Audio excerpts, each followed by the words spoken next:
Gérard Collomb. Charles PLATIAUREUTERS. Le scan politique face aux critiques, le ministre de l'Intérieur réaffirme son ambition de ne rien lâcher sur son projet de loi, défendant un texte équilibré. Pas question de changer d'orientation. Contesté par des intellectuels et des associations, Gérard Collomb réaffirme ce dimanche dans Le Parisien son ambition de mettre en œuvre le projet de loi Asile et Immigration, actuellement en préparation.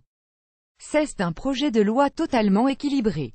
Il reprend deux grands principes. La France doit accueillir les réfugiés, mais elle ne peut accueillir tous les migrants économiques, a estimé le ministre. Interrogé sur la marge de manœuvre laissée aux parlementaires, il souligne qu'il y aura des possibilités d'amendement. Pas question, donc, de changer la philosophie générale du texte, basée sur la fermeté dans la reconduite à la frontière des illégaux. À lire Immigration. La fermeté de Macron à l'épreuve. Pas question non plus de revenir sur la circulaire organisant le recensement des migrants dans les centres d'hébergement d'Earth-Jones.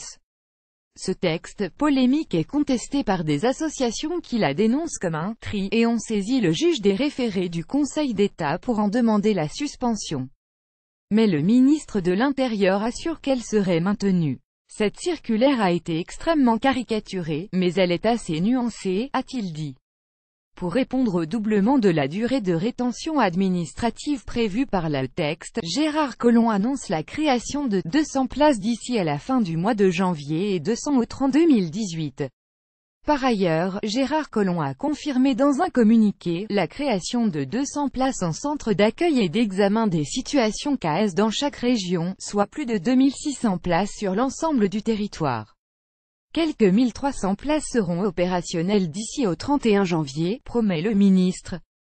Une trentaine d'associations, de la Ligue des droits de l'homme jusqu'à Médecins du Monde en passant par Emmaüs et le Secours catholique, ont dénoncé un texte déséquilibré, après une réunion jeudi à Matignon sur le sujet. Obtenir plus de Londres. Le ministre de l'Intérieur souhaite obtenir un protocole additionnel aux accords du Touquet qui régissent depuis 2003 la coopération avec le Royaume-Uni dans la gestion des migrants désireux de franchir la Manche.